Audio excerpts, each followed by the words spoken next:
So hello everyone, my name is C Ankur Mehrotra. आशा करता हूँ कि आप लोग सब बढ़िया होंगे।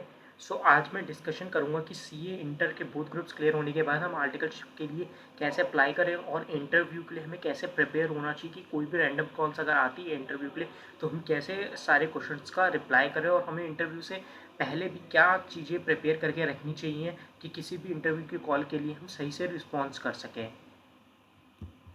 तो सबसे पहले हमें बेसिक्स पता होना चाहिए। जो भी हमने सी इंटर स्टडी किया है, अकाउंटिंग में जैसे जनरल एंट्री वो पूछ सकते हैं, टैक्सेशन में कोई भी टीडीएस के सेक्शन से रिलेटेड चीज़ें पूछ सकते हैं, ऑडिटिंग में स्टैंडर्ड्स ऑन ऑडिटिंग पूछ सकते हैं, लॉज में कोई कंपनीज एक्ट से रिलेटेड चीज़ें पूछ सकते हैं। बेसिक चीज़ें हमें पता होनी चाहिए।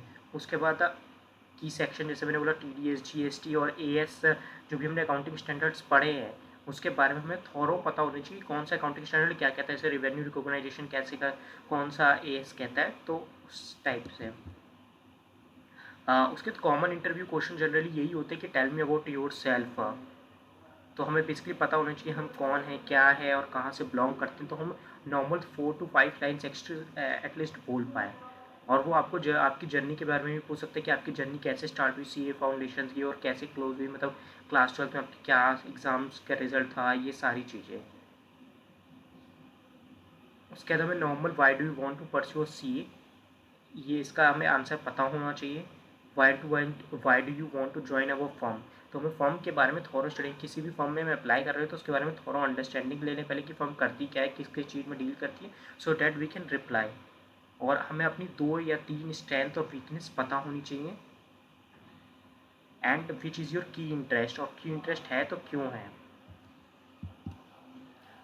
जैसे मैंने कहा टेक्निकल क्वेश्चंस भी हमें पता होने चाहिए कि अगर हम इन्वेंट्री और कैश की ऑडिट करेंगे तो 3-4-4 स्टेप्स बताइए कि कैसे कर सकते हैं। Basics of company part quorum कितनी होनी चाहिए मिनट्स ऑफ मीटिंग के दौरान, और ये सारी चीज़ें। General entries for TDS deduction and payment, how is GST calculated on mix supply. और नेक्स्ट है कि बेसिकली हमें कोई भी क्वेश्चन नहीं आता तो नॉर्मली हम we can say that sorry sir I don't know, we I will work upon data. और ऑलवेज बेसिकली ओवर कॉन्फिडेंस बिल्कुल भी मत शो करना during the interview timing. And किसी भी फर्म पे अप्लाई कर रहे हो तो उस फर्म के बारे में नॉलेज होनी चाहिए, वेबसाइट्स पे देखना, लिंक्डइन पे देखना, और वो किस चीज़ में स्पेशलाइज्ड है उसके बारे में भी पता होना चाहिए, और कहाँ पे उसका ऑफिस है, क्या है, वो हमें पता होना चाहिए। एंड नेक्स्ट कि बेसिकली हम किसी फिजिकल इंटरव्यू के लिए जा रहे हैं तो प्रोफेशनल बन के जाएँ, बिल्कुल बेसिकली फॉर्मल अटायर में जाएँ। कोई भी अभी फाइनेंशियल या फिर कोई भी ऐसी अपडेट्स आ रही हैं उन पे हमें उसके बारे में पता होना चाहिए। जैसे अभी जीएसटी में कुछ चेंजेस आने वाले हैं, एक्ट का रेट्स का सुनने में आ रहा है, तो उन सब चीज़ों की हमें नॉलेज होनी चाहिए। और जो भी ओल्ड इनकम टैक्स और न्यू इनकम टैक्स के बीच में डिफरेंसेस है वो हमें पता होना चाहिए, वो बेसिकली पूछ सकते हैं इंटरव्यू में। उसके बाद अगर आप फिजिकल इंटरव्यू के लिए जा रहे हो तो अपने रिज्यूम की 2-3 कॉपीज़ लेके जाना, और बाकी अपने डॉक्यूमेंट्स लेके जाना, बेसिकली अपने पर्सनल डॉक्यूमेंट्स, और बेसिकली रिजल्ट सी इंटर का रिज़ल्ट की कॉपी, और एक फ़ोल्डर में लेके जाना, ऐसे नहीं हाथ में लेके चले गए। और जब तक इंटरव्यू नहीं क्लियर हो रहा है तो अपने एक्सेल्स के बेसिक्स को स्ट्रॉन्ग करते रहो। सॉफ्ट स्किल जितनी ज़्यादा स्ट्रॉन्ग हो उतनी ज़्यादा अच्छा रहेगा। गुड कम्युनिकेशन, कैसे कॉन्फिडेंस बूस्टअप कर सकते हैं, आई थिंक OCIC ट्रेनिंग में आपने सीखा भी होगा, तो वो सारी चीज़ें काम आती हैं।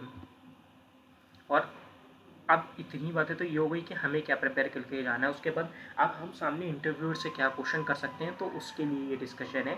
सो हमें ये जानना चाहिए कि किस डिपार्टमेंट का हमें एक्सपोजर मिलेगा, कौन सी इंडस्ट्री का मिलेगा, और क्या रोटेशन होगा ऑडिट और टैक्स में। अगर हम मल्टी टीम में जा रहे हैं, अगर सिंगल में जा रहे हैं तो हमें तो उस पर देखना पड़ेगा।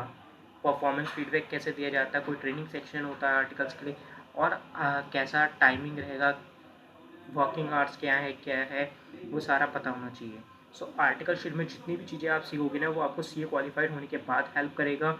आर्टिकल शीट में जितना सीखने को मिले उसके ऊपर फोकस करना, प्लस स्टडी को भी मेंटेन करना। Thank you everyone. और कोई भी क्वेश्चन हो तो आप कमेंट बॉक्स में लिख सकते हो।